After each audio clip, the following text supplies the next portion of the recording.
Hello friends, कैसे हैं? तो आज आपका स्वागत है। देखिए फ्रेंड्स, आज हम जो बात करेंगे वो जनवरी 2017 का जो पेपर है उसकी बात करेंगे और इसमें हम एंशिएंट पार्ट करेंगे। आज हम कौन सा पार्ट करेंगे? वो पार्ट करेंगे एंशिएंट पार्ट। ये पेपर थर्ड होगा, है ना? पेपर थ्री है, तो पहले पेपर टू और थ्री होते थे। 2017 का है, जैन का। तो इसमें एंशिएंट पार्ट को हम करेंगे और पूरा आपको ये ध्यान से देखना है और इसके बाद आपको एक एक चीज नोट करते रहना है और ये क्लास ऐसे कंटिन्यू चलती रहेगी। अब तो सबसे पहले हम एंशिएंट करेंगे। तो पहला हमारा देखिए क्वेश्चन क्या है, हमें उचित क्या करना है, मिलान करना है। ये लोग दिए गए हैं जिन्होंने ये हिस्टोग्राफी से संबंधित क्वेश्चन है। पहला है E H car. E H car का नाम आते ही हमारे दिमाग में आता है व्हाट इज हिस्ट्री। इनकी बुक का नाम है व्हाट इज हिस्ट्री। बहुत हिस्टोग्राफी के लिए बहुत इंपॉर्टेंट बुक है ये।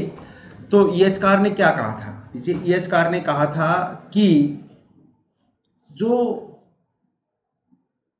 इतिहास है वो क्या है। What is the history? History is a continuous dialogue between historian and his fact. मतलब जो इतिहास है वो इतिहासकार और उसके तथ्यों के बीच में चलने वाला एक मतलब अंतहीन संवाद है। तो इतिहासकार और उसके तथ्यों के बीच में चलने वाला एक अंतहीन संवाद है। ये बात किसने कही? ये ई एच कार ने कही थी। ठीक है। उसके बाद जी आर अल्टन ने किताब लिखी the practice of history.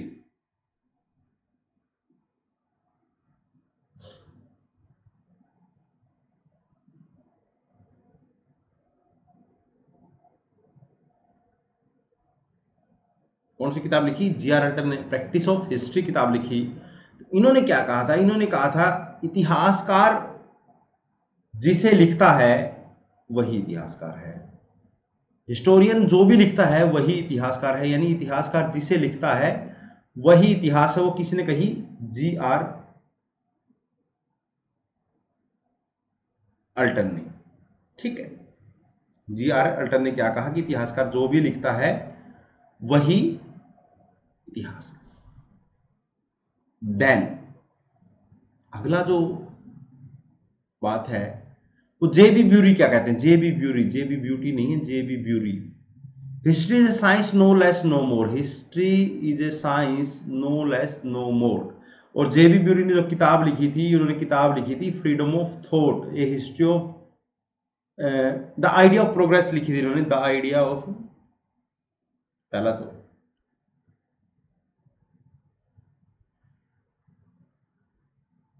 The freedom of thought,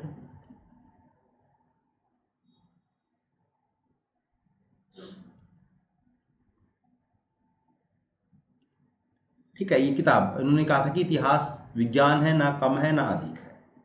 RG Collingwood ने क्या कहा कि आरजी कोलिंगवुड ने किताब लिखी द आइडिया ऑफ हिस्ट्री।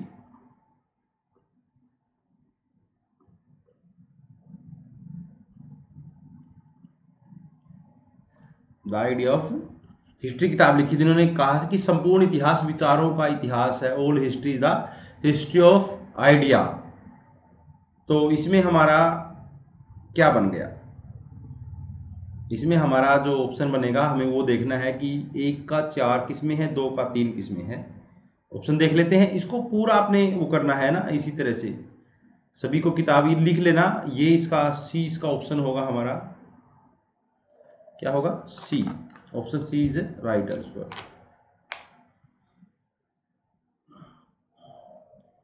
ठीक है, option C is right answer. तो अगला देखते हैं।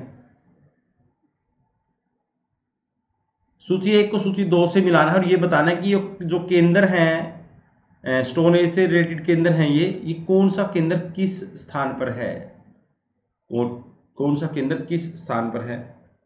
बीरभानपुर। बीरभानपुर कहां पर है? बीरभानपुर ये पश्चिम बंगाल में है। कहां पर है बीरभानपुर? पश्चिम बंगाल में है।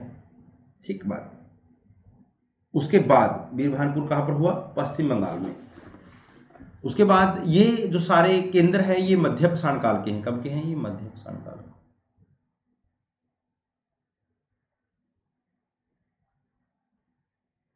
मध्यस्थान काल को क्या कहते हैं? माइक्रोलिथेज।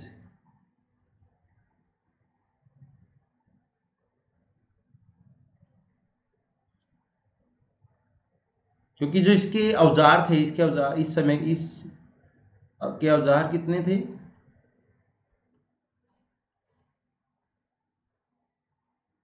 1 सेंटीमीटर से 5 सेंटीमीटर तक।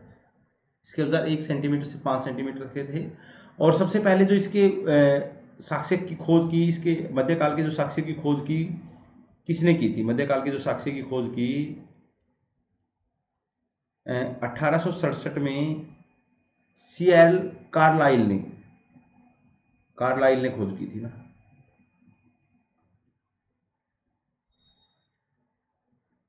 ठीक है, विंध्य क्षेत्र से।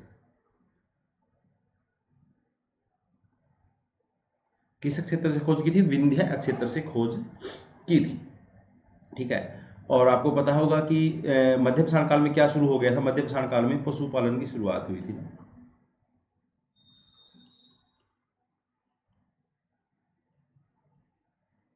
इसकी शुरुआत हुई थी मध्यपाषाण काल में? पशुपालन की, जो कि पशुपालन की प्राचीनतम साक्ष्य बागोर। बागोर कहाँ पर है? राजस्थान में है। सबसे बड़ा केंद्र है मध्यपाषाण काल का। उसके बाद आदमगढ़। आदमगढ़ कहाँ पर है? ये मध्य प्रदेश में है। यहाँ से 25,000 लघु पाषाण उपकरण मिले हैं।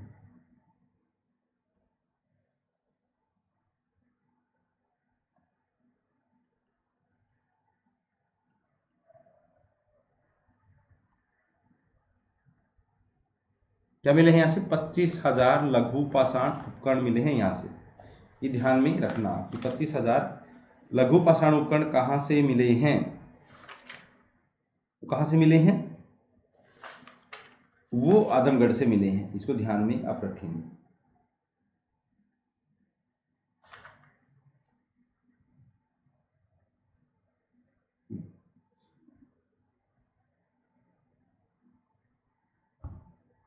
जो वीरबानपुर जो था, इसकी खोज कब हुई थी? वीरबानपुर की खोज हुई थी 1954 में। बीबी लाल ने की थी। बीबी लाल। ठीक है। बीबी लाल ने की। यहां पर क्या मिला है? बीबी लाल ने की तो यहां पर क्या मिला भाई? इसमें यहां पर मिला है कि उपकरण निर्माण में किसका प्रयोग होता था? निर्माण में अश्मीभूत कास्ट, फोसिल वुड का प्रयोग होता था। फोसिल वुड का प्रयोग होता था।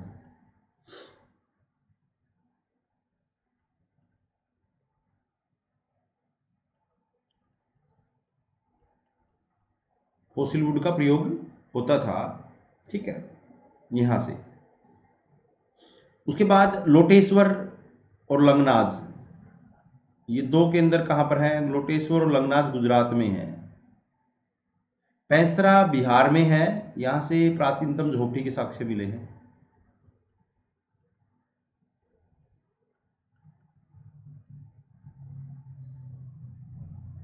सराय नहार यूपी में है। सराय नहार मेहदा,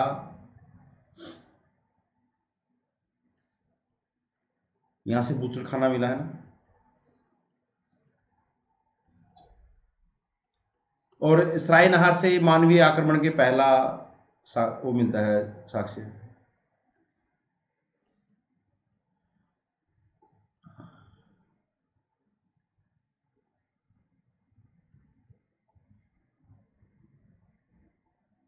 मानवीय आक्रमण का प्रथम साक्ष्य यहां से मिलता है। ठीक है।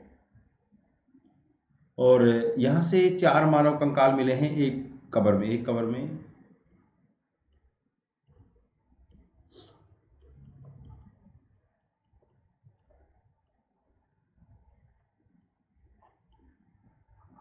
एक कब्र में 4 मानव कंकाल यहां से मिले हैं। और 14 समाधान मिले हैं यहाँ से 14। ठीक है। 8 गर्भ चूल्हे मिले हैं।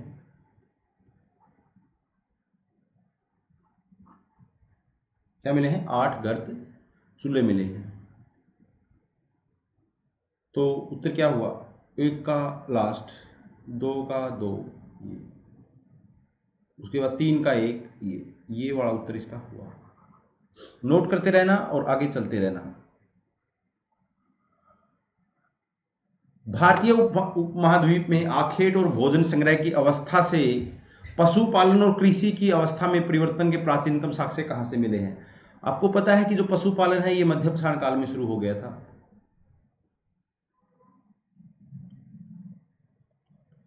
के अंतिम दौर में ना, कि अंतिम दौर। मैंने अभी बताया था कि मध्य पाषाण काल के पशुपालन के साक्ष्य कहां से मिलते हैं? बागोर, राजस्थान, और यहाँ मालिक के साथ कुत्ता दफनाया गया था ना।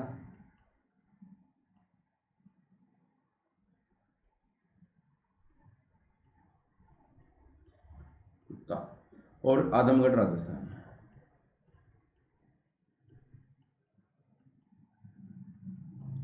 आदमगढ़ राजस्थान से मिले हैं।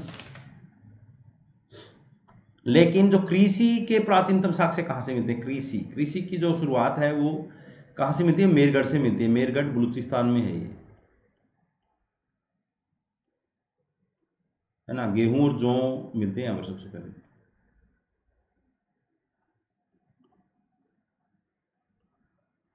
गेहूं व जौ, है ना।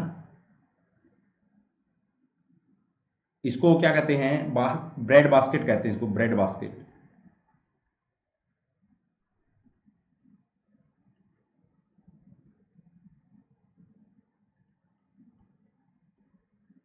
ब्रेड बास्केट कहते हैं इसको ना। ये नवपाषाण काल और हड़प्पा सभ्यता दोनों संस्कृतियों का एक महत्वपूर्ण स्थल है ना। हड़प्पा व नवपाषाण,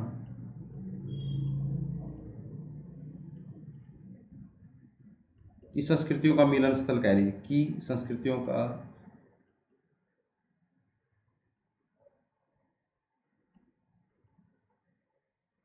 महत्वपूर्ण केंद्र है ना। दोनों संस्कृतियां मिली यहाँ से। मतलब जो स्टोन एज से हड़प्पा तक का जो ट्रांजिशन एज है, फेज है, वो यहाँ से मिलता है। और मेरगढ़ के लोगों से हड़प्पा के लोगों ने कृषि, कपास की खेती सीखा था।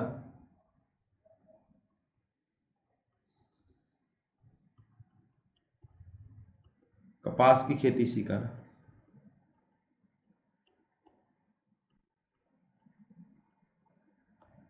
ठीक है।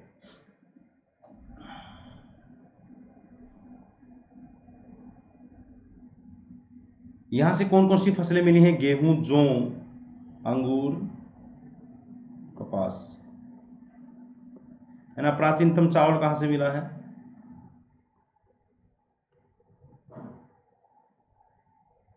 कोल्डी हवा से ना।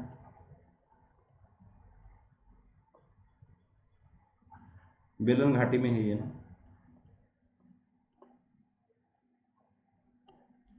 ठीक है।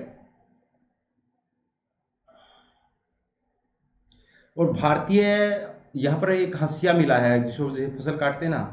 भारतीय उपमहाद्वीप में हंसिया का उपयोग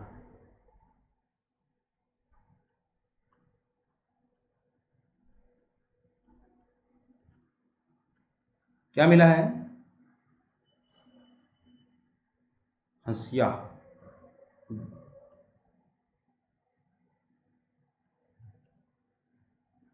हंसिया वैसे इस तरह का होता है वो।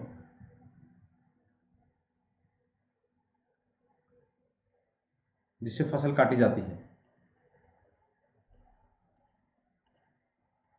हरियाणा में इसको द्रांति कहते हैं। ठीक है। और यहाँ से कुम्हार का चाक मिला, पहली बार कुम्हार का चाक मिला यहाँ से ना।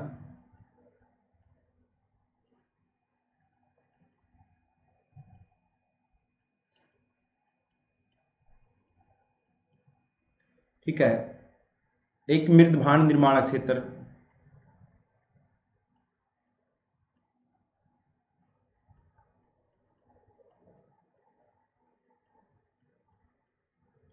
ठीक है।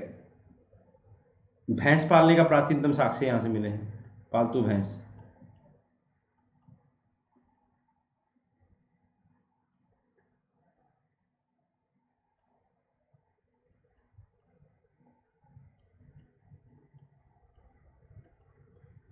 ठीक है,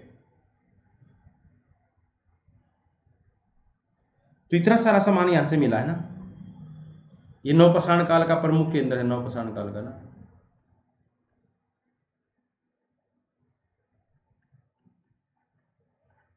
चलिए,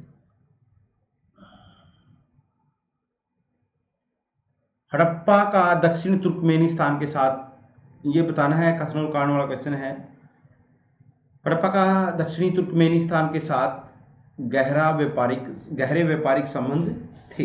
बात तो जायज लगती है मुझे, है ना। जो व्यापार है वो हड़प्पाई सामग्री अथवा हड़प्पा के प्रभाव से उत्पादित सामग्री किस उर निपुर आदि से प्राप्त हुई है ना। देखिए उस समय जो व्यापार था,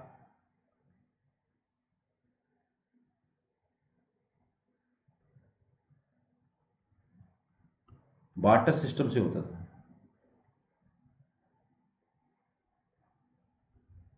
यानी वस्तु के बदले वस्तु।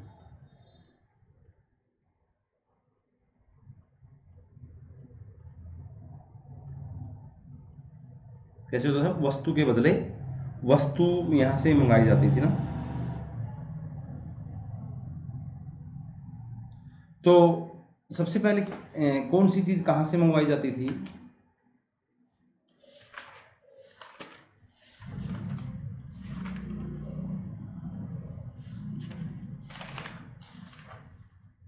जैसे तांबा खेतरी राजस्थान से मंगवाया जाता था, यहीं पर, है ना।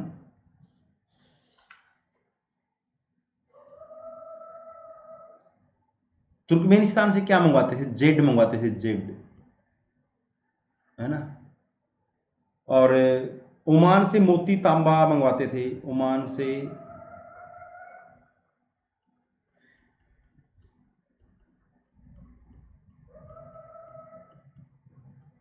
ठीक है, ओमान से मोती और तांबा मंगवाते थे। और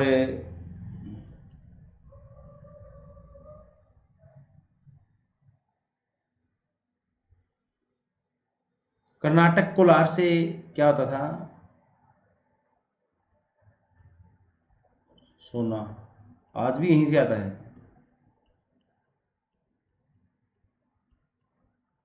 ठीक है,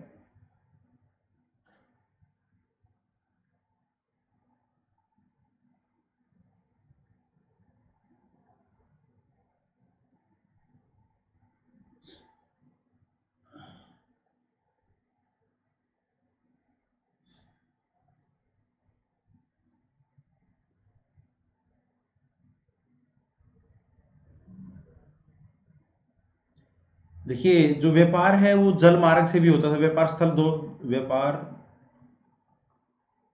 स्थल व जल, दोनों मार्गों से होता था ना।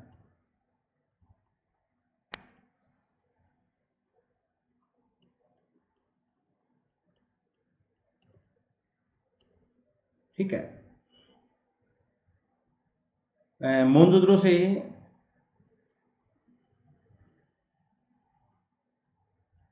मोनजोदड़ो से क्या मिला है, एक सुमेरियन नाव का चित्र वाली मोर मिली ना।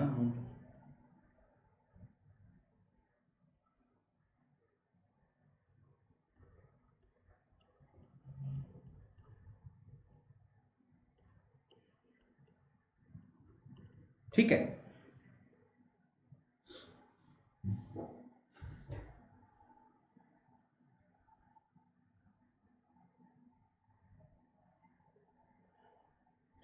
सैंधव जो सभ्यता के लोगों ने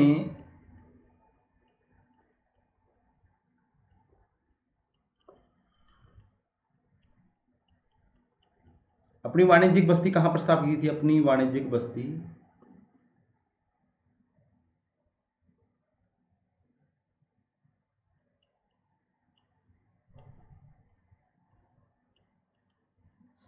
सुरतगोई ना, सुरतगोई अफगानिस्तान में ना।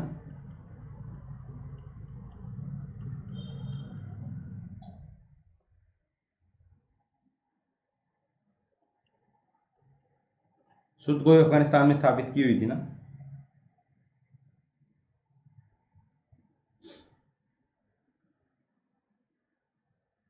मेसोपोटामिया के साथ व्यापार के लिए प्रमुख बंदरगाह कौन सा था?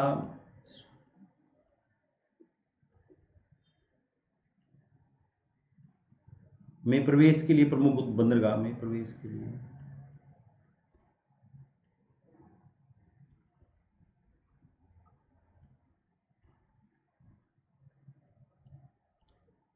कौन सा था? उर। कौन सा था? उर था। ठीक है।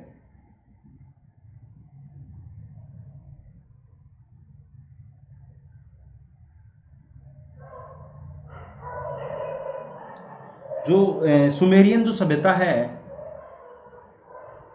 ना, सुमेरियन सभ्यता, जो ये सुमेरियन सभ्यता विश्व की सबसे प्राचीन सभ्यता थी ना।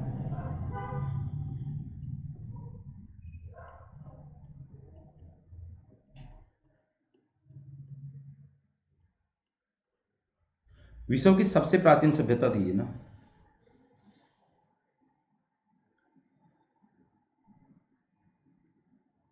दो बंदरगाहों का और जिक्र मिलता है जो ट्रेड के लिए प्रमुख निर्यात के लिए मानी जाती थी।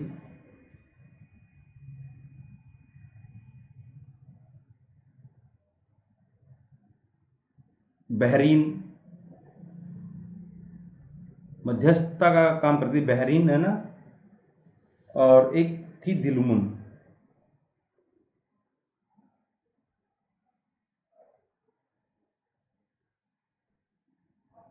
ठीक है।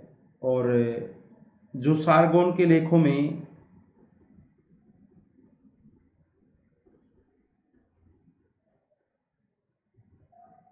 मेलुहा जो शब्द है, मेलुहा शब्द किसके लिए आया है? हड़प्पा से। मेलुहा का अर्थ होता है नाविकों का देश। किसको कहा गया है? ये हड़प्पा सभ्यता को कहा गया है।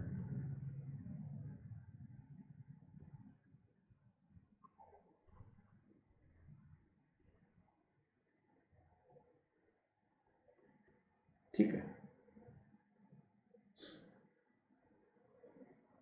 बात समझ में आई होगी।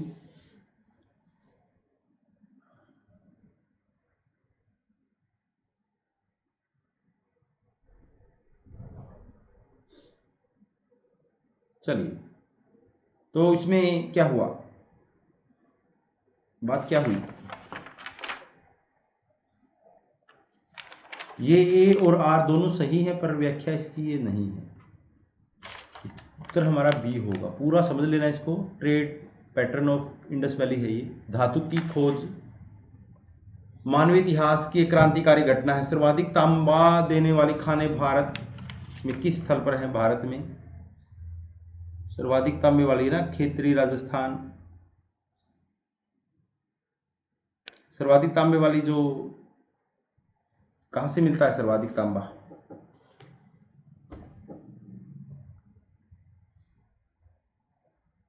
ये बिहार है। बिहार, गुजरात, राजस्थान, तमिलनाडु, कहां से मिलता है? देखिए, राजस्थान से तो खेतरी, राजस्थान,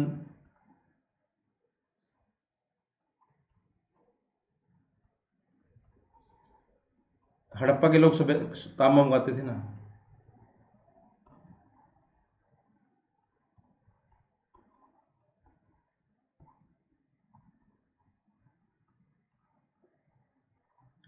उसके अलावा आहार जो था, आहार को क्या कहते हैं? तांबावती।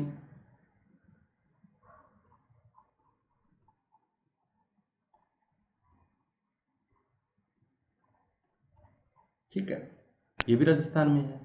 गुजरात भी तांबे के लिए जाना जाता है, और तमिलनाडु भी। तो उत्तर हमारा क्या होगा? सी, बिहार को छोड़ के। ऋग्वेद के अत्यंत उपयोगी और साथ ही अत्यंत भयावह खतरनाक देवता के रूप में किसका अधिक आह्वान किया गया है? ऋग्वेद में अनेक देवताओं का आह्वान है। ऋग्वेद सबसे प्राचीन वेद है ये।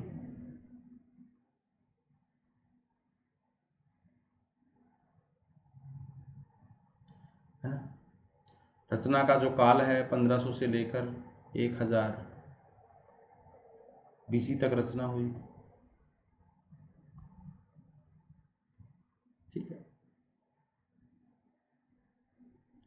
तो अग्नि के लिए कितने 200 सूक्त 200 वो हैं, मंत्र हैं।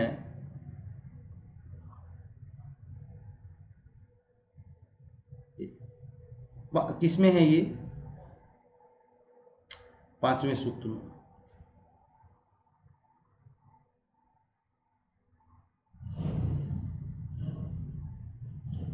और इंद्र के लिए सब सर्वाधिक है 250, है ना। ये इसको पुरंदर भी कहते हैं ना। खतरनाक देवता है ये, सबसे लोकप्रिय देवता भी है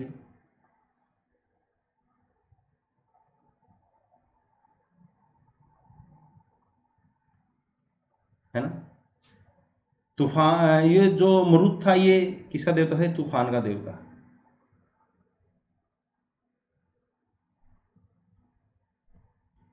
और रोदसी इनकी पत्नी थी, मरुत की, रोदसी।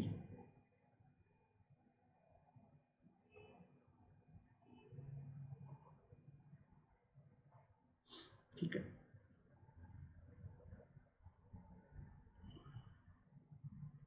जो आर्यों का घोष है, ये सबसे प्राचीन देवता था, सबसे प्राचीन देवता, है ना।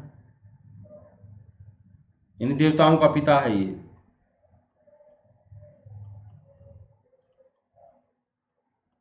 इसको, अग्नि को क्या कहते हैं? देवताओं और मनुष्यों के बीच में मध्यस्थ का काम करता था अग्नि।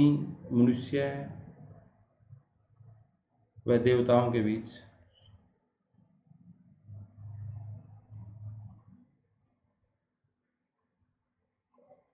मध्य क्या करता था? मध्यस्थता, मध्यस्थ का काम करता था।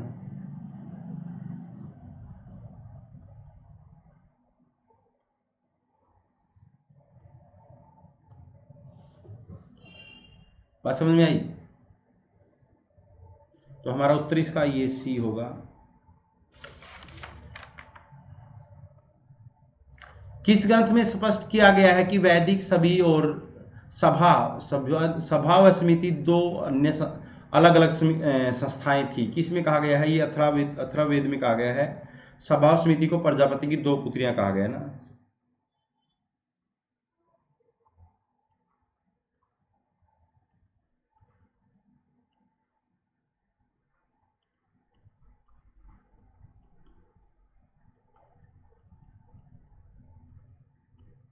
दो पुत्रियां कहा गया, प्रजापति की दो पुत्रियां, है ना, सभा और समिति को, अथर्ववेद में। अथर्ववेद सबसे आधुनिक वेद माना जाता है ना।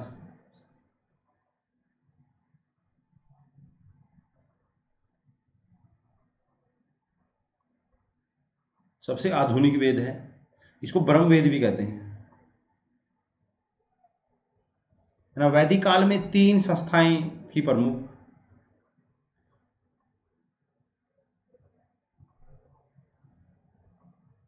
संस्थाओं का जिक्र मिलता है ना।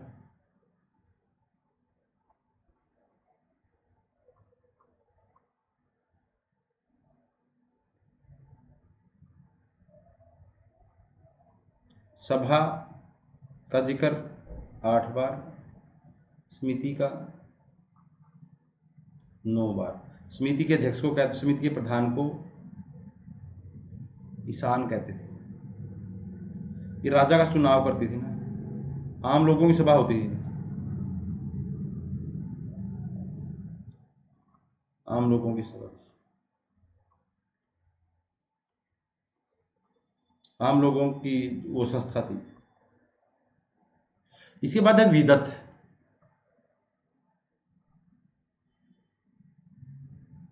विदत का जिक्र 122 बार है। ये सब वैदिक काल की सबसे प्राचीन संस्था है ये।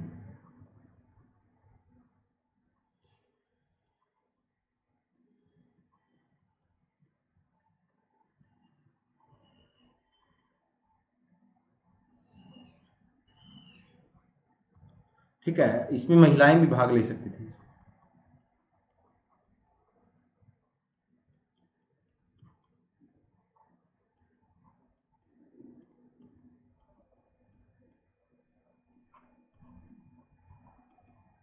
इसमें महिलाएं भी भाग ले सकती थी, है ना। उत्तरवैदिक काल में इसने अपना प्रभाव खो दिया था ना।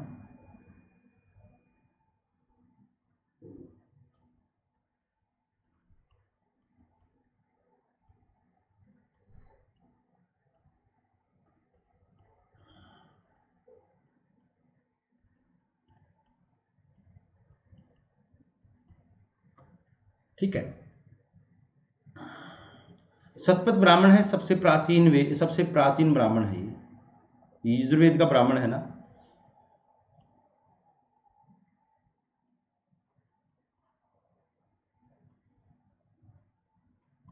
यजुर्वेद गद्य और पद्य में है, एकमात्र वेद है ये ना। अत्रेय ब्राह्मण ये ऋग्वेद का ब्राह्मण ग्रंथ है।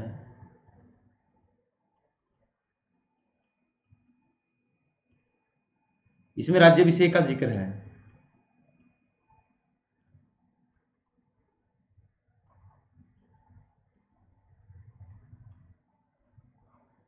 इसमें क्या है, राज्याभिषेक का जिक्र है इसमें। ऋग्वेद में यज्ञ संबंधित सूक्त है ना, यज्ञों से संबंधित सूक्त है इसमें।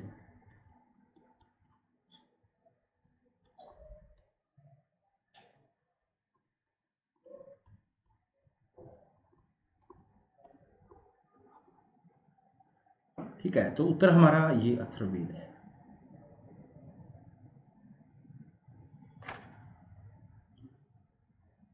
आजीविक संप्रदाय के अनुयायियों को किस अन्य नाम से जाना जाता था। आजीविक संप्रदाय के जो अनुयायी थे, आजीविक संप्रदाय की स्थापना किसने की थी, मखलीपुत घोषाल ने ना।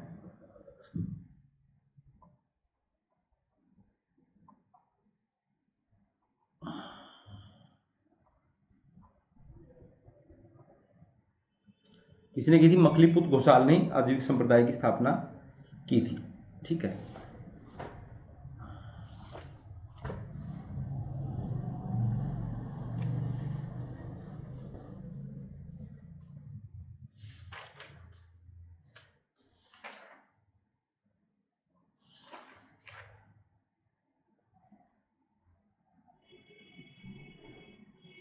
जो मखलीपुत घोषाल हैं वो अजातशत्रु द्वारा शुरू किए गए वैशाली युद्ध में मारे गए थे ना। ये भी क्वेश्चन आया था।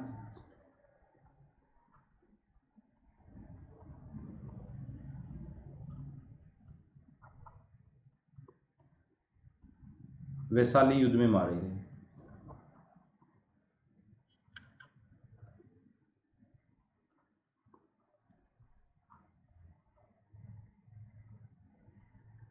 ठीक है, वैशाली युद्ध में मारे गए थे ना ये।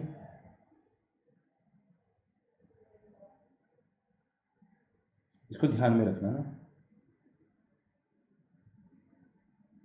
महावीर से इनकी मुलाकात नालंदा में हुई थी। ये महावीर के साथ 6 वर्ष रहे।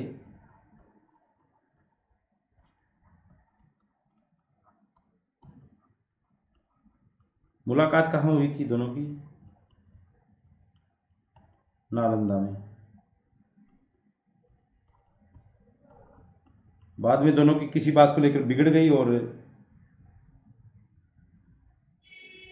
फिर ये क्या हो गए, अलग हो गए उनसे ना।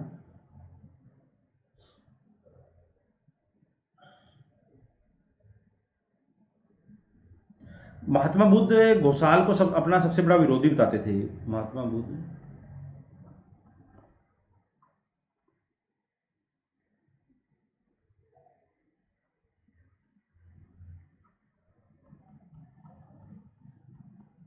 सबसे बड़ा विरोधी।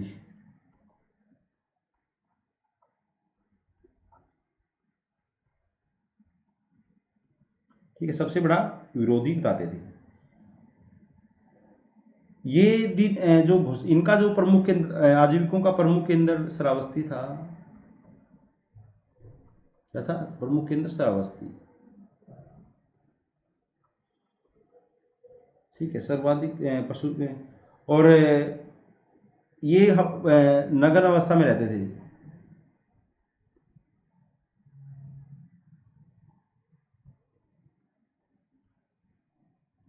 ठीक है, अहिंसा पर बल देते थे।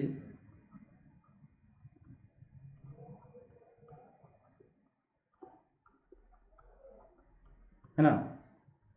परंतु जैनियों से कम, क्योंकि अहिंसा पर बल देते थे पर मांस खाते थे, मांसाहारी थे, इसलिए इतना वो नहीं कह सकते इनको।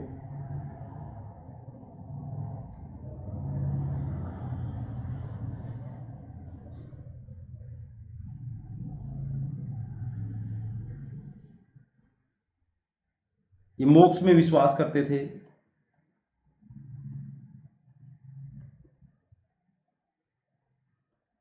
है ना। इनको हथोपलेखन कहते हैं। क्यों हथोपलेखन, क्या क्यों कहते हैं? क्योंकि हथेली पर रखकर भोजन करते थे ये ना।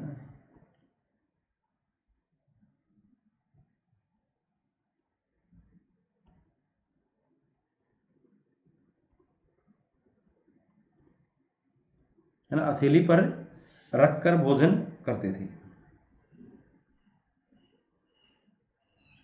एक दंडिक भी कहते हैं इनको, एक दंडिक, दंड धारण करने के कारण इनको एक दंडिक भी कहते हैं, दंड धारण करते थे।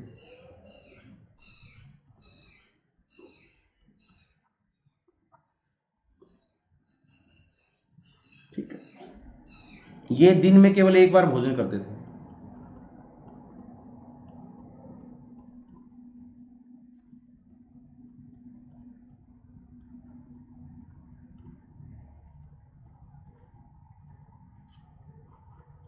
दिन में केवल एक बार भोजन करते थे ना।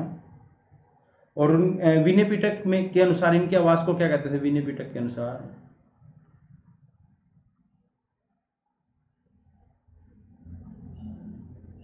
इनकी आवाज को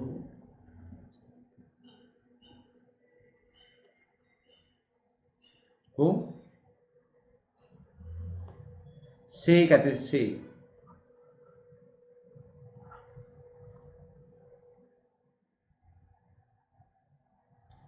और अंतिम समय में, जीवन के अंतिम समय में क्या करते थे ये?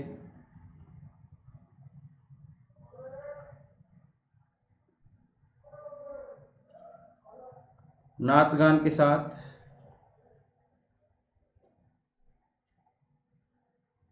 जीवन त्याग देते थे।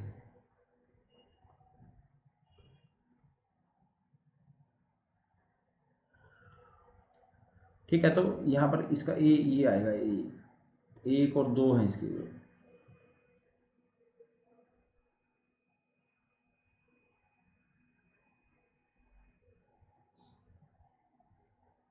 इनको मिलाना है, और ये राजधानी है महाजनपदों की, उनको बताना है कि कौन सी राजधानी किसकी थी। ठीक है, ये अस्मक है दक्षिण भारत का एकमात्र महाजनपद।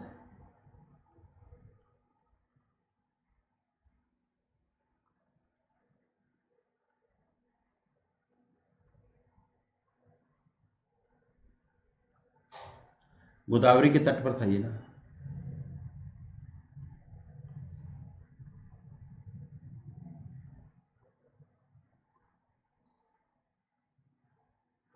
नर्मदा के दक्षिण में था। इसकी पोतल राजधानी थी ना। चेदी की क्या थी? सुक्तिमती थी। चेदी की क्या थी? सुक्तिमती। अवंती की क्या थी? महिष्मती। और कंबोज की हाटक, है ना। कंबोज की क्या थी? हाटक थी।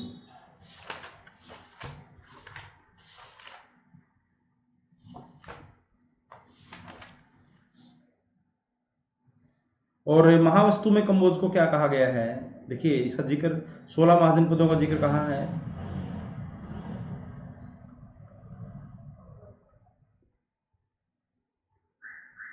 अंगुत्तर निकाय और भगवती सूत्र में।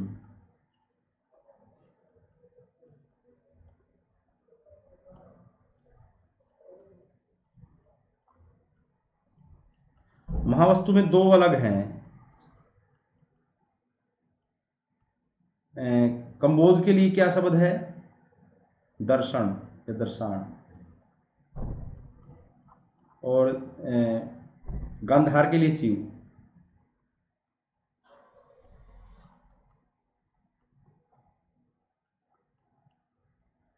शिव या शिवी।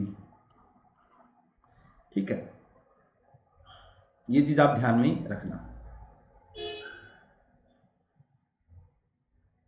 अवंती को क्यों जाना जाता है? मगध के अलावा एकमात्र महाजनपद था जिसमें लोहे की खानें थी।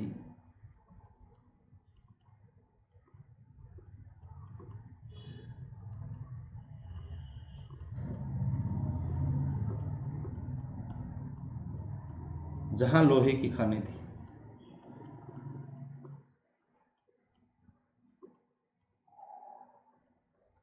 ठीक है, ये बात ध्यान में रखना।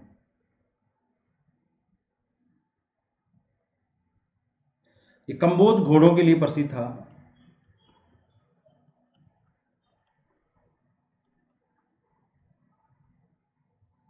क्या था?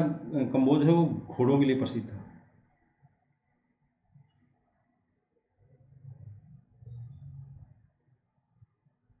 और कौटिल्य ने कंबोज के लोगों को क्या कहा है? कौटिल्य ने वहां के लोगों को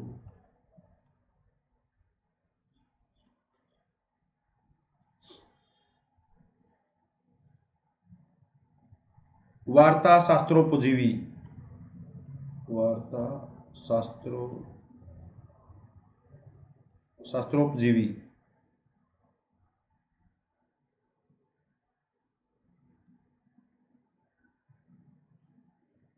ठीक है, ये था। तो क्या हुआ? 1 का 3, 2 का 2, ये हमारा इसका उत्तर हो गया।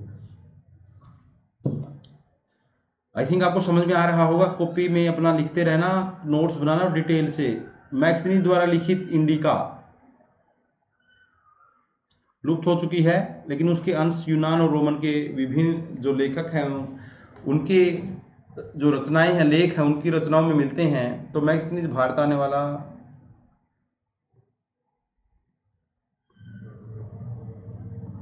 प्रथम राजदूत था, है ना। सेल्यूकस का राजदूत था ये, है ना। चंद्रगुप्त मौर्य के दरबार में आ रही है ना।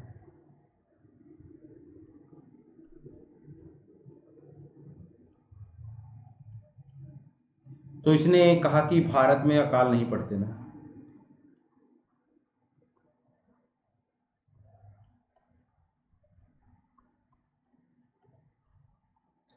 इसने कहा कि भारतीयों को लेखन का ज्ञान नहीं।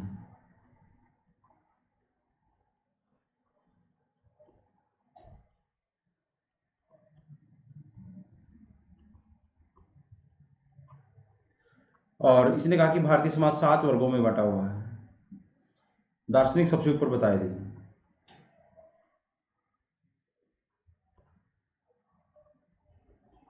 7 वर्गों।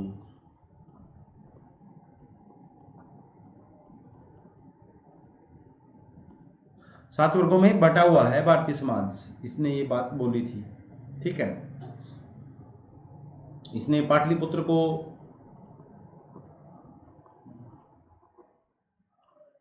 पोलीवरोथा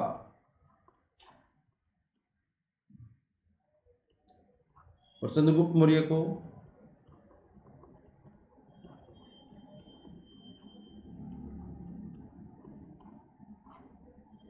सेंड्रोकोटस।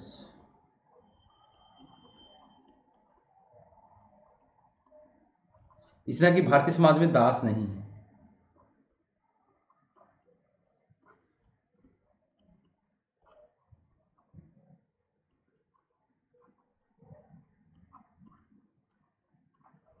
भारतीय समाज में क्या नहीं है? दास नहीं है, इसने ये बात बोली। ठीक है, तो इसकी जो रचना के जो अंश हैं वो ये टेसियस है, इसमें नहीं है। टेसियस तो उससे पहले का, 5वीं सदी का ही, ईरान का राजवैद है। ये कभी भारत नहीं आया, इसमें तो नहीं है। तो प्लिनी द एल्डर ने इसने नेचुरल हिस्टोरिका लिखी,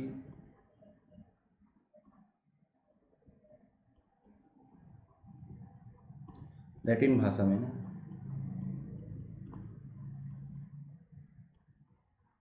ठीक है, इसमें है, डायोडोरस में है, स्ट्रैबो ने ज्योग्राफी लिखी। इसके अलावा एरियन में है, एरियन किसमें है, एरियन ने क्या लिखी थी, इंडिका लिखी थी। एरियन ने क्या लिखी थी, इंडिका लिखी थी। जस्टिन की उसमें है, प्लूटार्क की उसमें है। तो इन सभी यूनानी और जो रोमन लेखक, इनमें सब में मिलता है। तो उत्तर हो हमारा क्या होगा,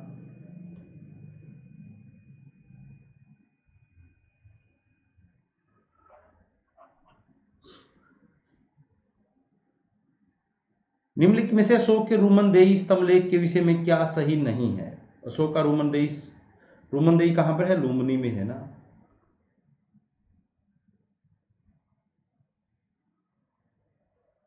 लुम्बिनी क्या था, बुद्ध का जन्मस्थल, बुद्ध की जन्मस्थली थी ना। ठीक है। अशोक ने 20वें वर्ष यात्रा की थी ना।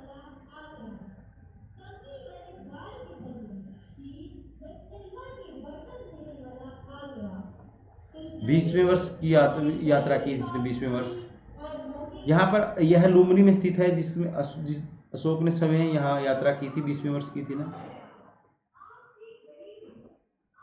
अशोक के द्वारा बुद्ध कड़क को श्रद्धा सुमन अर्पित किए गए हैं ना। इसमें घोड़े का चित्र दिखाया गया ना, ये नहीं है सही। और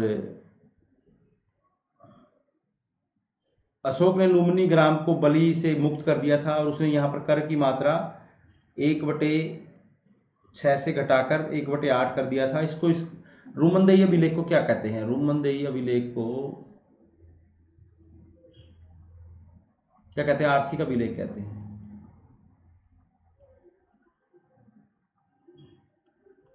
क्या कहते हैं, आर्थिक अभिलेख कहते हैं। ठीक है, इसको क्या कहते हैं, आर्थिक अभिलेख कहा जाता है। चलिए, बहुत बढ़िया। सीरिया के किस शासक ने बिंदुसार के दरबार में वो भेजा था,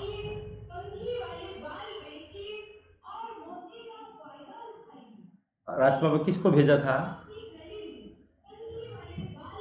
किसने भेजा था, किसको भेजा था भाई, बीच बीच में आते ही रहते हैं।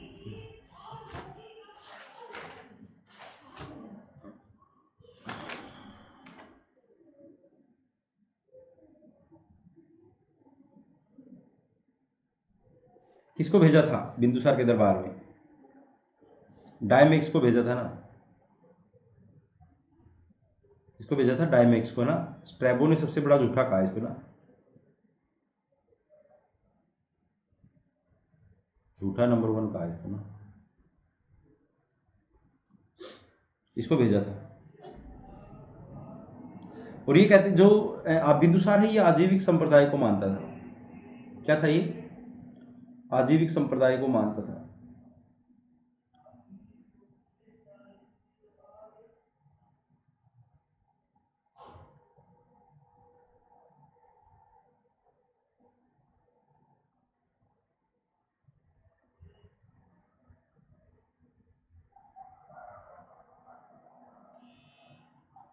ठीक है, आजीविक संप्रदाय को मानता था। और ये इसका जन्म सिजेरियन उससे हुआ था ना, ऑपरेशन के बाद सिजेरियन से हुआ था।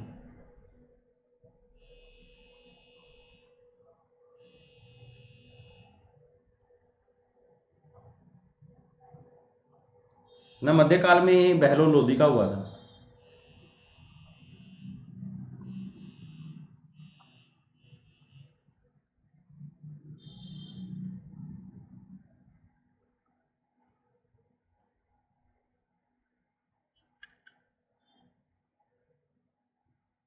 ठीक है, और ये कहा जाता है, इसको क्या कहा था,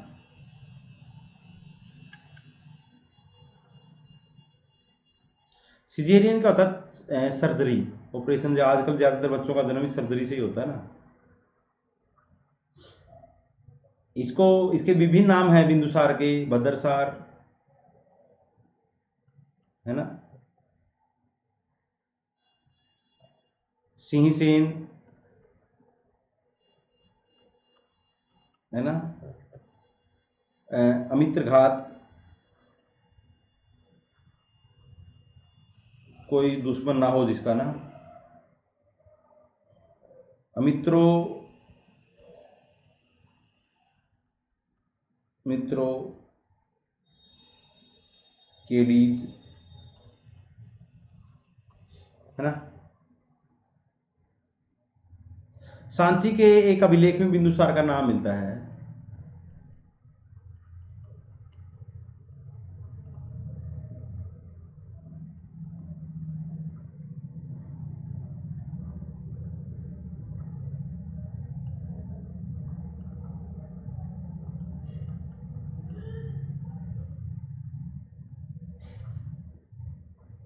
ठीक है, इसके साम्राज्य में 16 प्रदेश थे ना।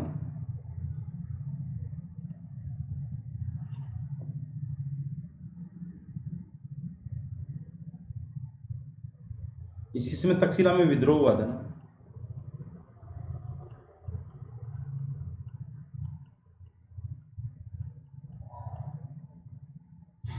ठीक है, और इसकी सबसे बड़ी क्या थी, प्राचीन काल में सबसे बड़ी मंत्रिपरिषद थी।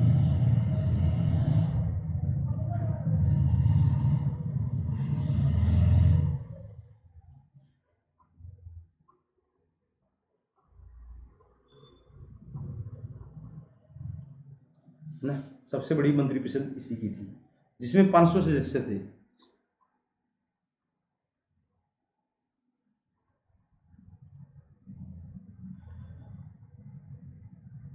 जिसमें क्या थे, 500 सदस्य थे।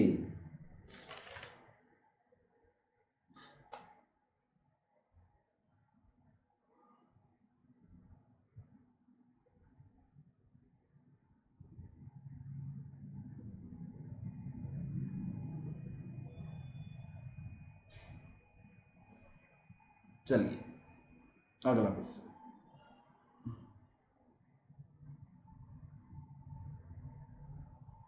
ये बताना है कि जो अशोक ने धर्म प्रचारक अलग अलग देशों में भेजे, कौन सा कहाँ पर भेजा था।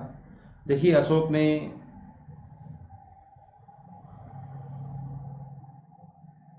खुद धम्म यात्राओं में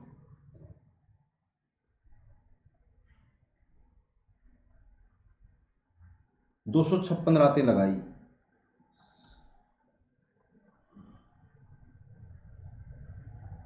क्या लगाया, 256 रातें लगाई थी उसने। ठीक है,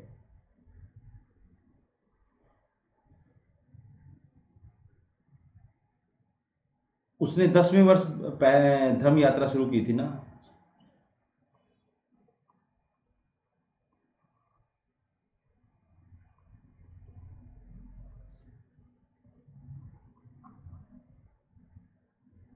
बोध गया गया वो ना। 20वें वर्ष कहाँ गया,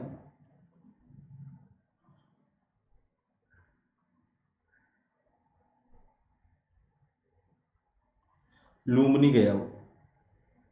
ठीक है, 20वें वर्ष कहाँ गया, लुम्बिनी गया वो।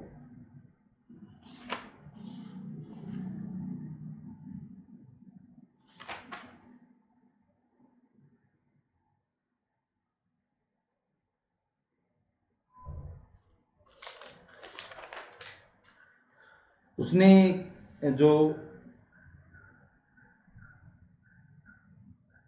मजंती को कहाँ भेजा, मजंती को कश्मीर तथा गंधार भेजा, है ना।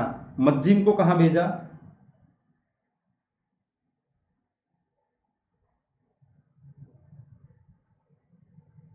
हिमालय देश।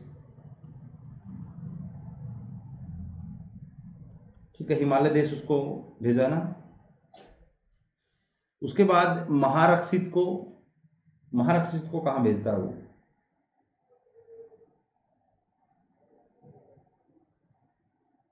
महारक्षित को भेजता है योन।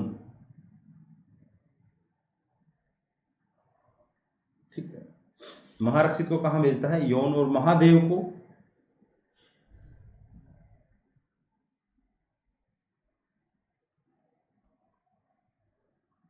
महादेव को कहां भेजता है? महिष मंडल।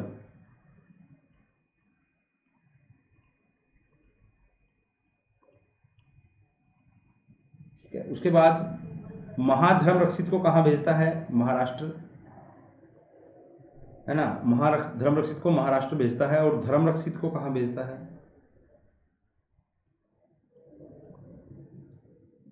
धर्म रक्षित को अपरांतक।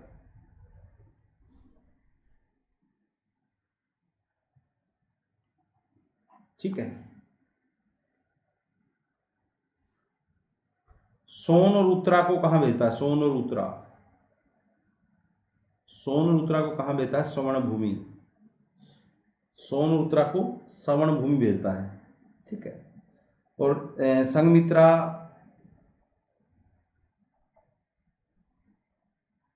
वह महेंद्र को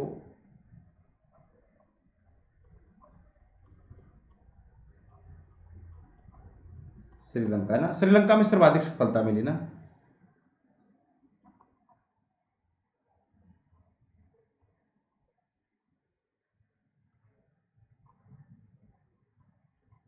ठीक है, तो उत्तर बताइए क्या हुआ?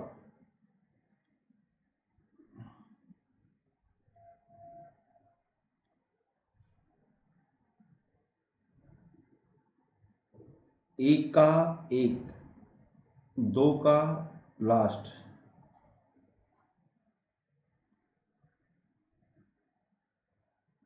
मौर्य सेना में शामिल थे, मौर्य सेना में कौन कौन शामिल थे भाई? मौर्य सेना में शामिल थे।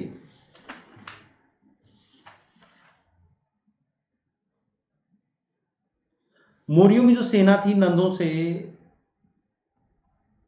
3 गुना बड़ी थी,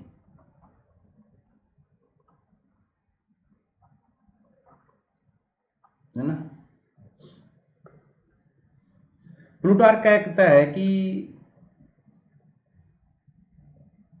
प्लूटार्क चंद्रगुप्त की सेना में 6 लाख सैनिक बताता है ना।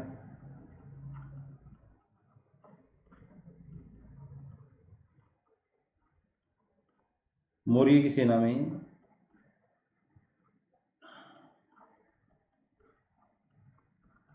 6 लाख सैनिक बताता है।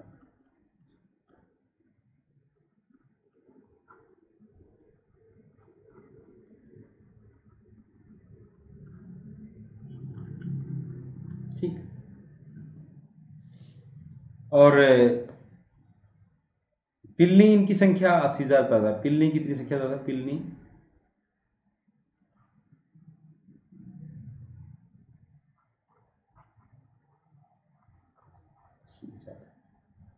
सैन्य छावनी को क्या कहते थे?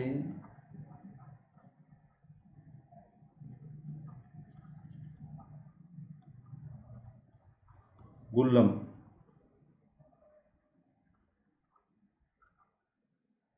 और सैनिकों के वेतन को?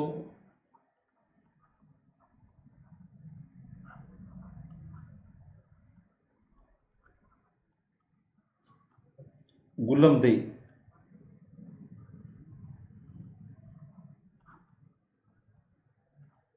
ठीक है।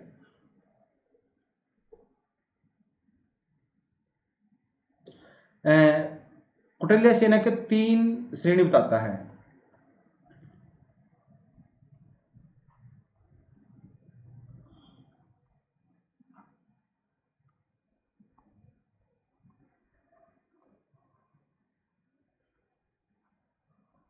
कौन कौन सी?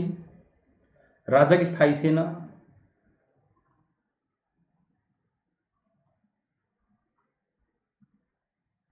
जिसको क्या कहते हैं?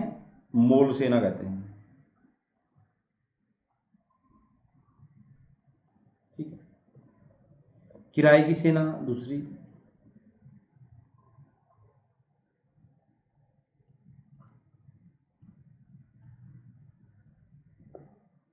और तीसरी है नगर पालिकाओं की सेना।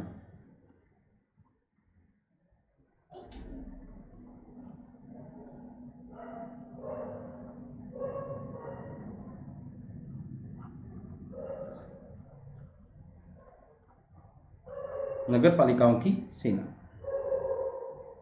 तो कौटिल्य के अनुसार उसकी सेना में कौन कौन थे? आट्विक,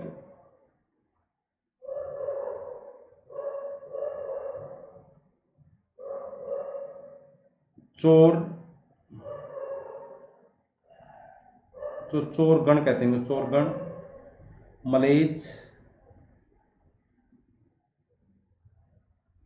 और शास्त्रोपजीवी है ना, कंबोज के लोगों को शास्त्रोपजीवी कहते हैं ना वो।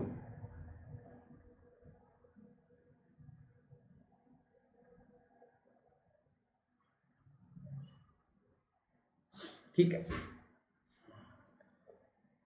मैग्स्थनीज सैन्य प्रशासन के बारे में क्या बताता है?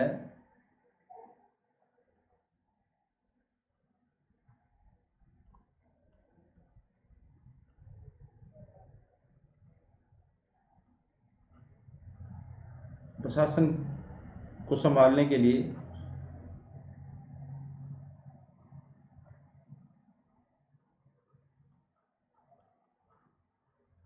बनी 6 समितियों का जिक्र करता है, बनी 6 समितियां।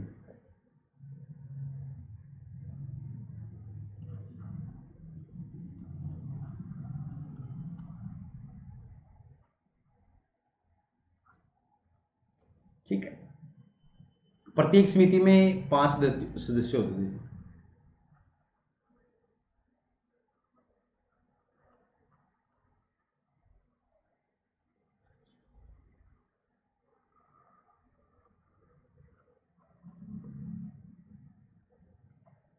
ठीक है, बात समझ में आई होगी।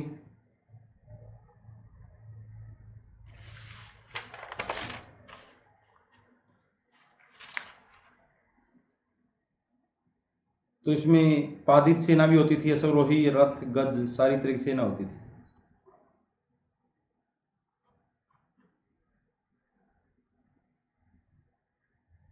निम्नलिखित में से कौन तमिल कवि कांची से संबंध रखते हैं? कांची से संबंधित कौन से कवि तमिल कवि थे?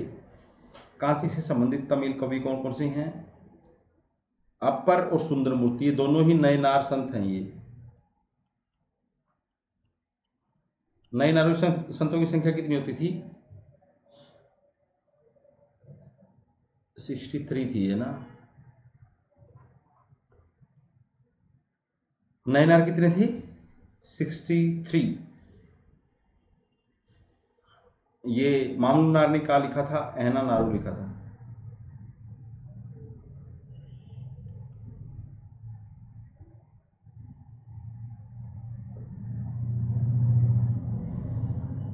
जिसमें किसका जिक्र है? नंदों और मौर्यों का जिक्र है।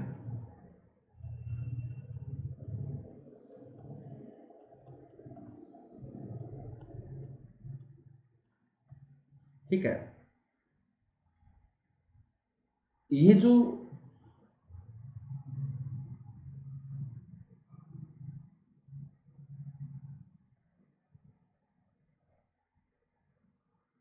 मामलूनार ने क्या किया है? नंदों की अकूत संपत्ति का वर्णन किया ना।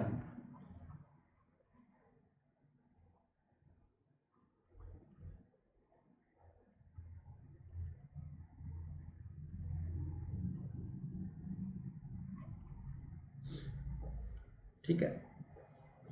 नयनार संत हैं जो ये शिव को मानते थे। दूसरे इनके बराबर में कौन थे? अलवार, 12 थे वो विष्णु को मानते थे। अंडाला इनमें एकमात्र महिला थी अलवारों में ना।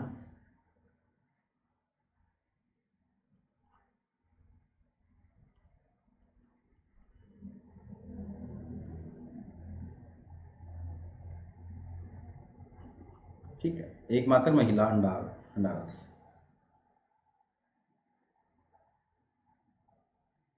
चलिए, तो ये 2 हो गए।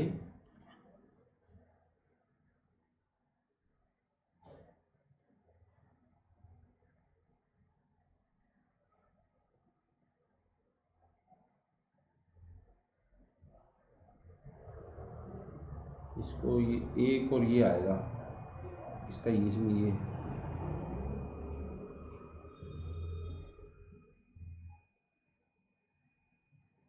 प्रयाग प्रशस्ति का लेखक जो हरिसेन था, वो किस किस पद पर था? हरिसेन प्रयाग प्रशस्ति जिसने लिखी, जिसमें हरिसेन ने समुद्रगुप्त की विजयों का उल्लेख किया है ना, वो किस किस पद पर था? चंद्रगुप्त जो गुप्त प्रशासन में एक व्यक्ति एक से अधिक पदों पर हो सकता था ना।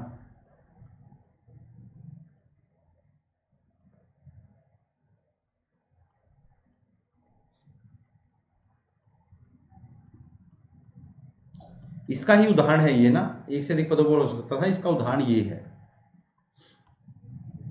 तो प्रयाग प्रशस्ति में समुद्रगुप्त की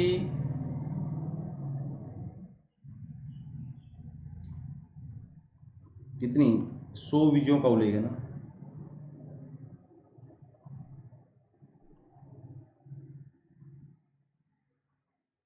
100 विजयों का उल्लेख है, और ये इसमें 33 पंक्तियां हैं। भाषा संस्कृत है,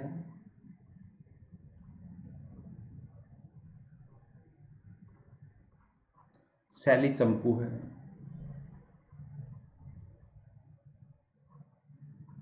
गद्य और पद्य में मतलब गद्य और पद्य में है ये ना। इसमें नॉर्थ इंडिया के 9 और साउथ के 12 शासकों को हराने का उल्लेख है ना।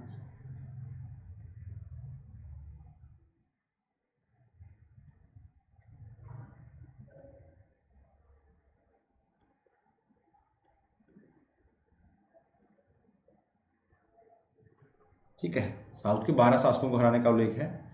तो जो हरिसेन, ये कौशाम्बी स्तंभ पर है ना।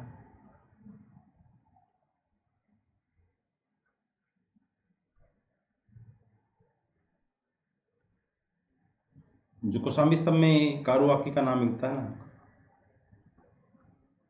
और तीसका और तीव्र का, इसका नहीं तीव्र का।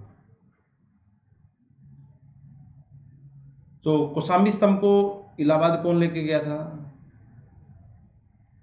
अकबर के समय और जहांगीर लेके गया था।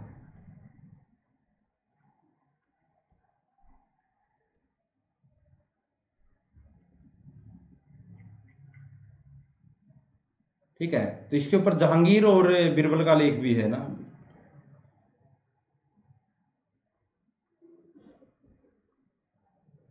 जो फारसी में है ना।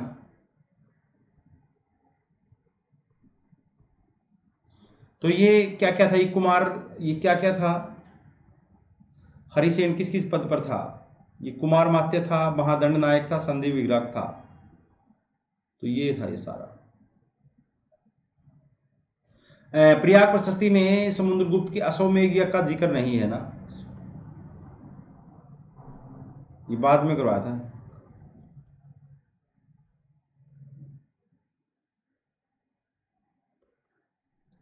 ठीक है, गंगा अवतरण का जिक्र है, गंगा।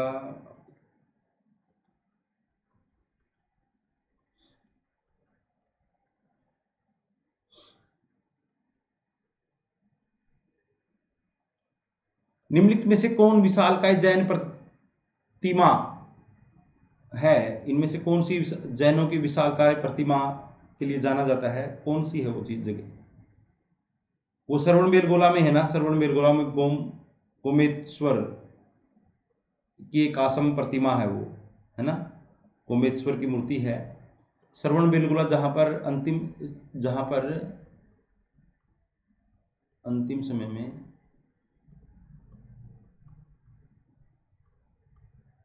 चंद्रगुप्त मौर्य गया था भद्रबाहु के साथ, है ना।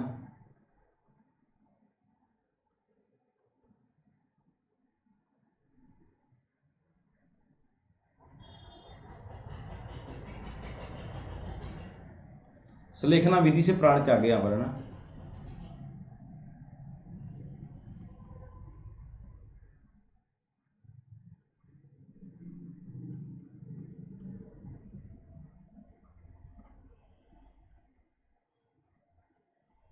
ठीक है, सलेखना विधि से प्राण त्यागे थे यहाँ पर।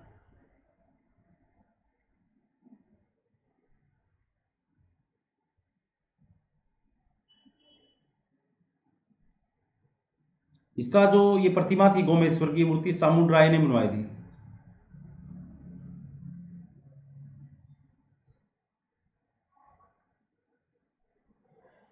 है ना।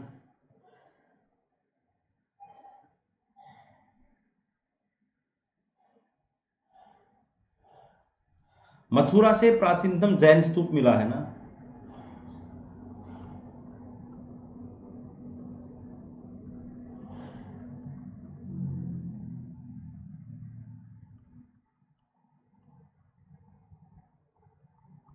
ठीक है। और चौसा से जैन मूर्ति, काशी की जैन मूर्ति।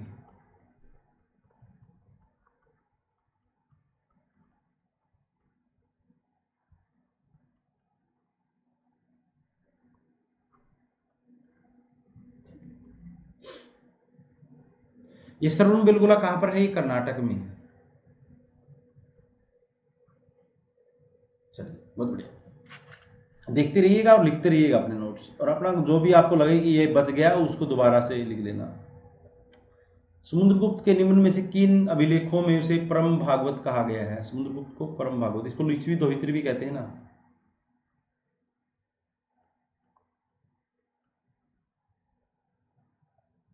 है ना। तो इसको गया और नालंदा ताम्रपत्र लेख में इसको क्या कहते हैं? समुद्रगुप्त को परम भागवत कहते हैं।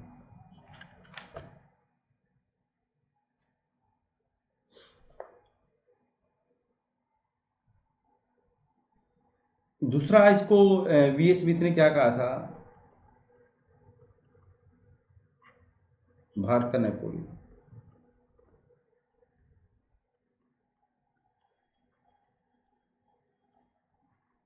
इसको क्या कहा था? भारत का नेपोलियन कहा ना। और इसको क्या कहते हैं? इसको धर्म प्रचारी बंद भी कहते हैं।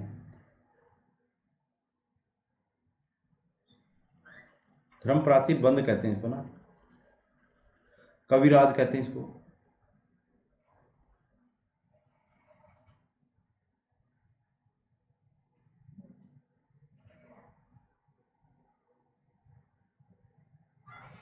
कविराज कहते हैं इसको, संगीतकार सम्राट कहते हैं।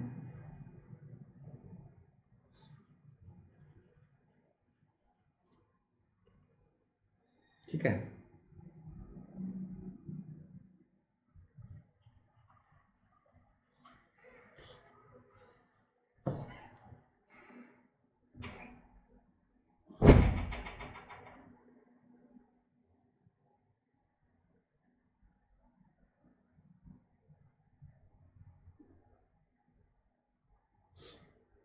चलिए, चलते रहिएगा, पढ़ते रहिएगा ना। ये वीणा वादक था ना, अच्छा वीणा बजाता था, वीणा वादक। वीणा वाले चित्र हैं इसके ना।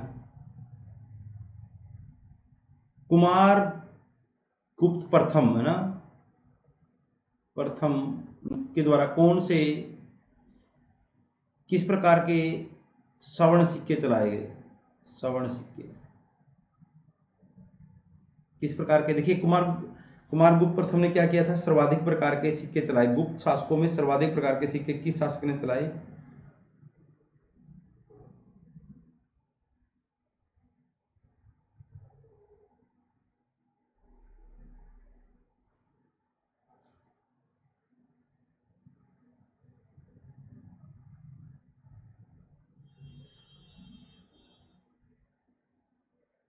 गुप्त काल में सर्वाधिक प्रकार के जो सिक्के हैं वो किसने चलाए थे?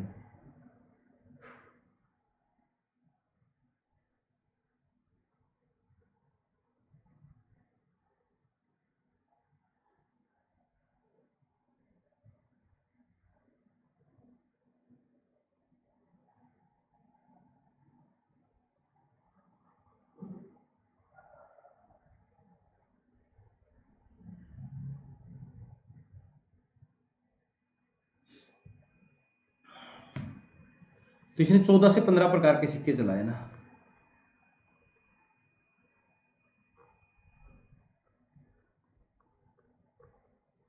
कुमारगुप्त प्रथम ने 415 से लेकर और 455 तक शासन किया ना।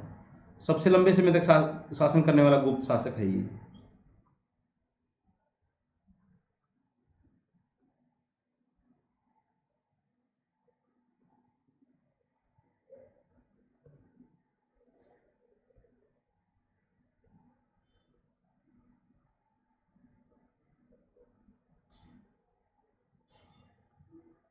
सबसे लंबे समय तक शासन करने वाला गुप्त शासक है ये ना। इसने सर्वाधिक प्रकार के अभिलेख, सर्वाधिक अभिलेख मिलते हैं इसके ना।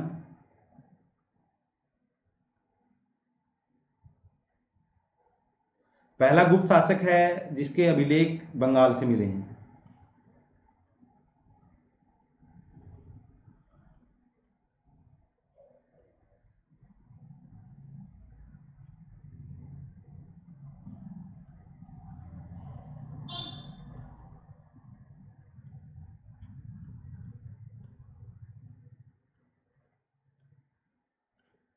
ठीक है, पहला गुप्त शासक है जिसके अभिलेख कहां से मिले हैं, बंगाल से मिले।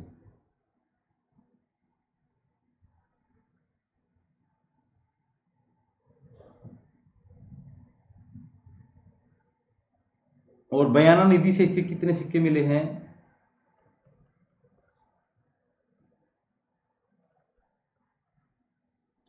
623 सिक्के मिले हैं। सर्वाधिक सिक्के बयाना निधि में किसके हैं, चंद्रगुप्त मौर्य के।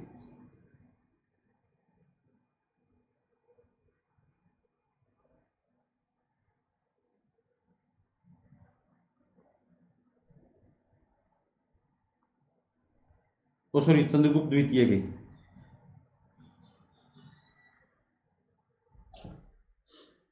ठीक है,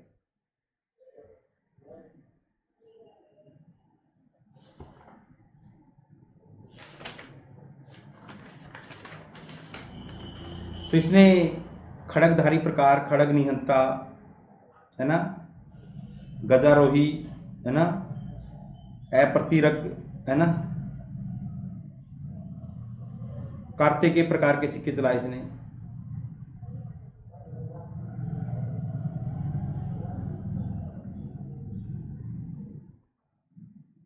ये सारे सिक्के इसने चलाए हैं ना।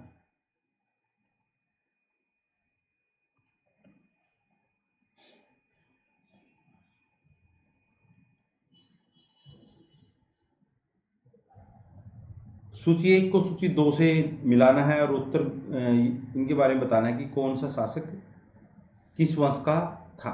ठीक है, उत्तरगुप्त में कौन है, उत्तरगुप्त का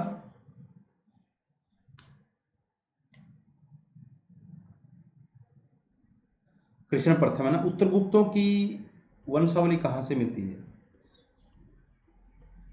अपसड अभिलेख से।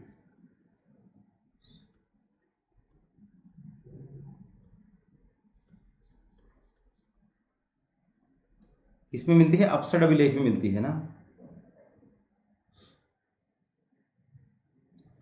और उत्तरगुप्तों का मूल निवास स्थान, का मूल निवास स्थान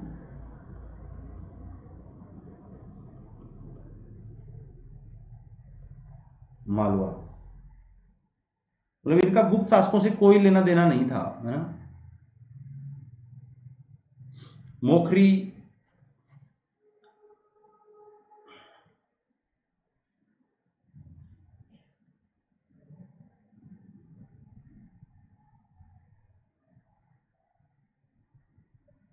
अशोपति, है ना। मोखरियों की जो मुद्रा कहां से मिली है,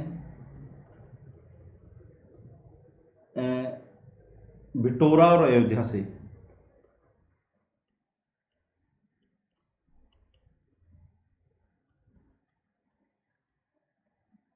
और अहिछतर से।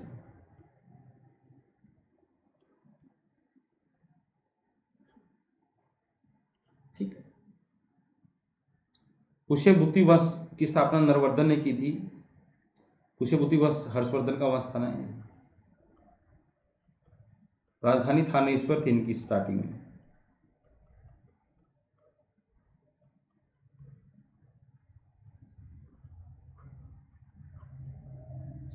ठीक है, वर्मन, पुष्यवर्मन ने इसकी वर्मन वंश की स्थापना की। ये समुद्रगुप्त का समकालीन था ये ना।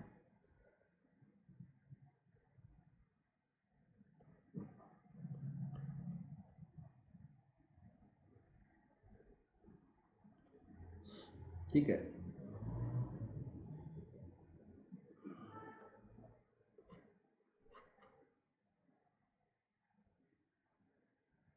हर्ष के अतिरिक्त चीनी यात्री हवेन सांग किन किन अन्य शासकों से मिला? देखिए हवेन सांग जो है इसको यात्रियों का राजकुमार कहते हैं ना।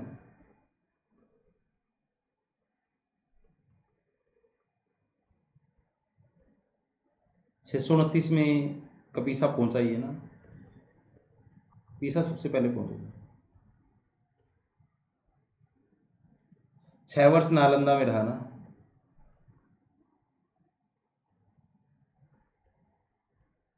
ठीक है। और इसने क्या किया? सीयूकी में 138 देशों की यात्रा विवरण है।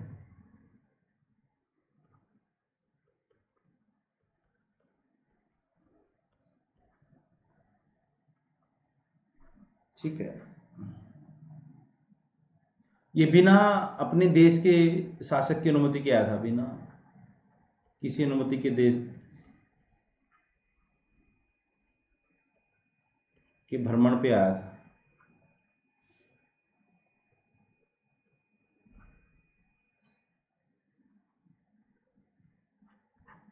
ठीक है, बिना किसी अनुमति के भ्रमण पे निकला था।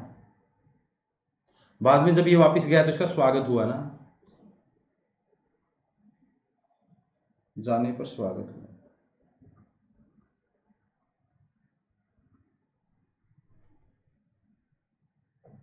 तो इसने किस किस से मिला? ये कश्मीर के नरेश से मुलाकात हुई इसकी। इसने बताया कि हर्षवर्धन ने कश्मीर के नरेश से क्या प्राप्त किया है? हर्ष ने कश्मीर के नरेश से बुद्ध का दंत पैगोडा ना, बुद्ध के दंत प्राप्त किए थे। तो कन्नौज में स्तूप बनवाया ना।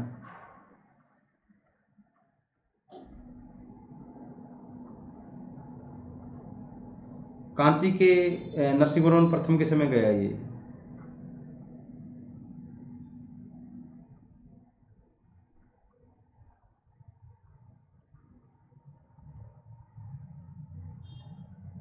है ना, कांची के नरसिंहवर्मन प्रथम के समय ये वहां पर गया था। 642-43 में ना।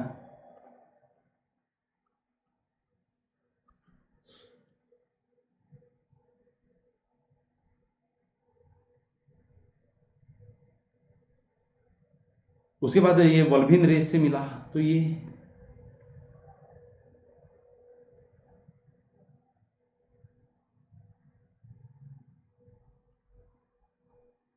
नीचे दो वक्तव्य दिए गए हैं, को कथन दूसरे को कारण कहेंगे। पल्लव नरेश महेंद्र वर्मन, जिसे विचित्र चित्त भी कहा जाता है, एक अस्थिर मस्तिष्क का व्यक्ति था। ऐसा नहीं है यार, वो तो बहुत टैलेंटेड व्यक्ति था, है ना। महेंद्र वर्मन तो बहुत टैलेंटेड व्यक्ति था। उसकी उपाधि क्या क्या थी? महेंद्र विक्रम, उसकी उपाधि महेंद्र विक्रम। चेतकारी, मतलब सोचने वाला मन था उसका, है ना। चित्रकार कुली, भाई चित्रों के लिए बड़ा वो था वो।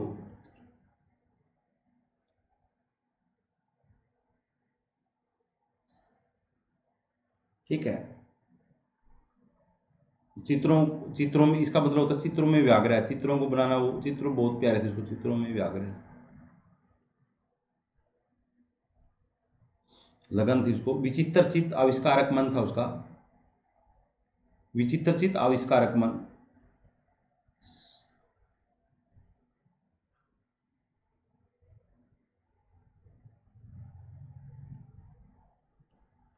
ठीक है। उसने क्या लिखा? एक किताब लिखी, मत विलास प्रश्न, है ना।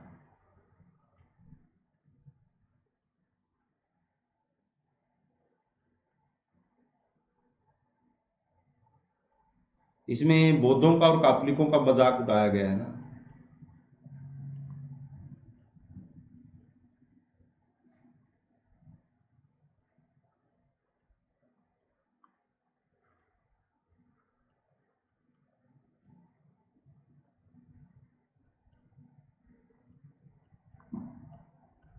बौद्धों और कापलिकों का मजाक उड़ाया गया है ना। इसने द्रविड़ शैली के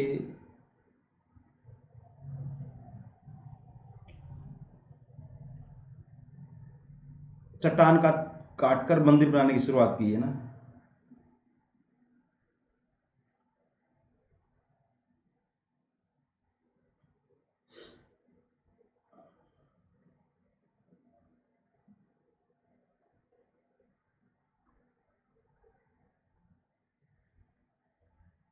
शुरुआत की। और इसका एक अभिलेख है, अभिलेख का नाम है उसका पुट्टुट कोट्टई। पुट्टुट कोट्टई, ये संगीत से रिलेटेड अभिलेख है, संगीत से संबंधित।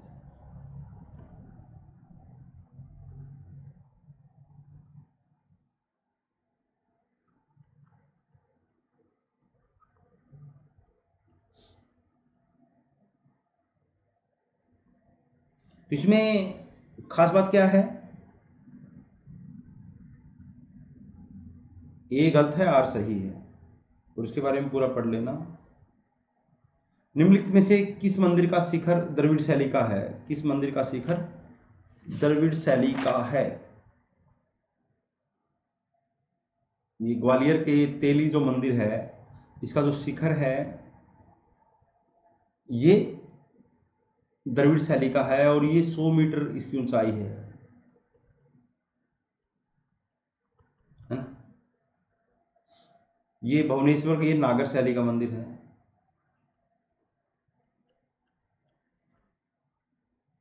बाकी 3 नागर के हैं ये तो ना।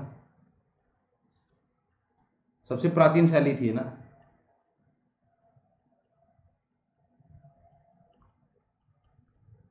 गुप्त काल में शुरुआत होती है।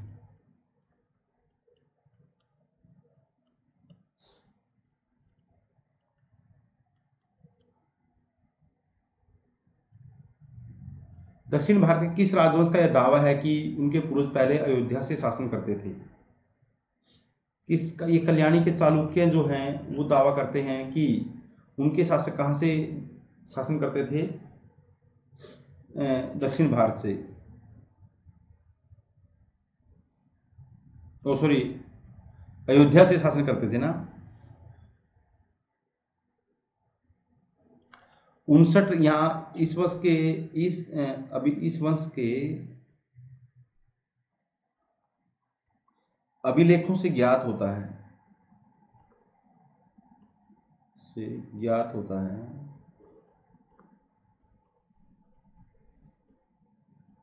इस वंश के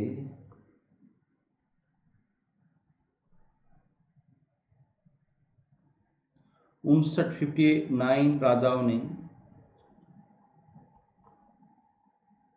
अयोध्या से शासन किया।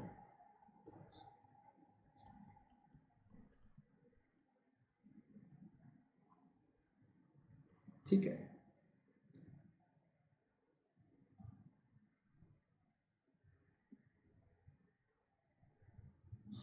और इसकी स्थापना तैलप द्वितीय ने की थी।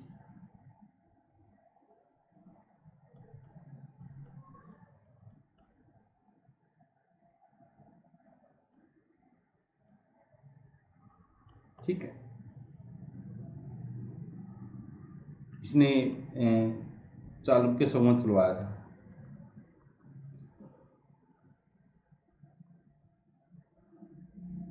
एक 1076।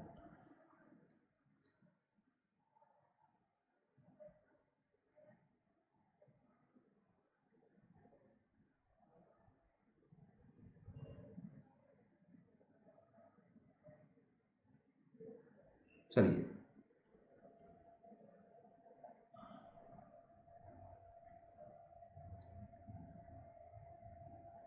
भृगुवंश के श्री इंद्रवर्मन महाराज धीराज ने खालिस्तान पर शासन किया। उसने कहाँ पर शासन किया था? चंपा पर शासन किया था 1167 से लेकर 1192 तक। ठीक है। अपने आप को हड़पने वाला कहता था।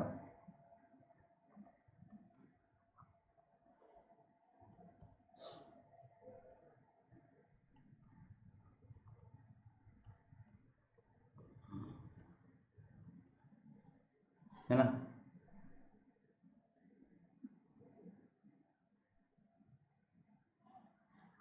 चलिए, नीचे दो वक्तव्य दिए गए, को कथन दूसरे को कांड करेंगे कहेंगे।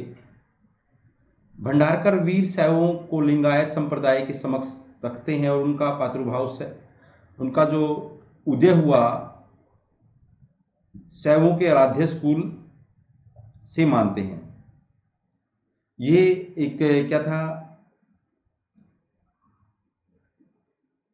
लिंगायत जो थे ये साउथ इंडिया में है ना, ये जातीय व्यवस्था के खिलाफ थे।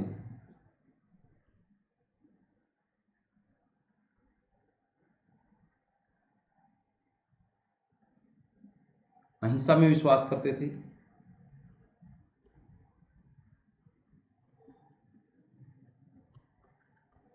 है ना। लिंगायत संप्रदाय के जो संस्थापक थे वो कौन थे? चेनुआ वासव।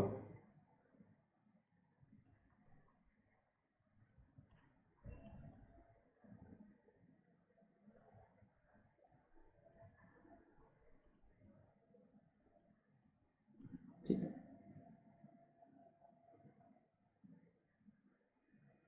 ये वर्ण व्यवस्था के विरोधी थे।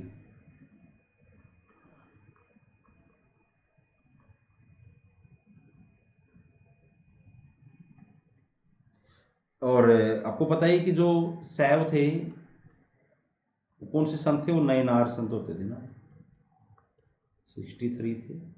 और अलवार विष्णु के अलवार थे ना, ये बात है। ब्राह्मण कर्मकांडों और जाति व्यवस्था के प्रभुत्व को स्वीकृत लिंगायत ना ये इनके खिलाफ थे। इसके तो ए सही है और गलत।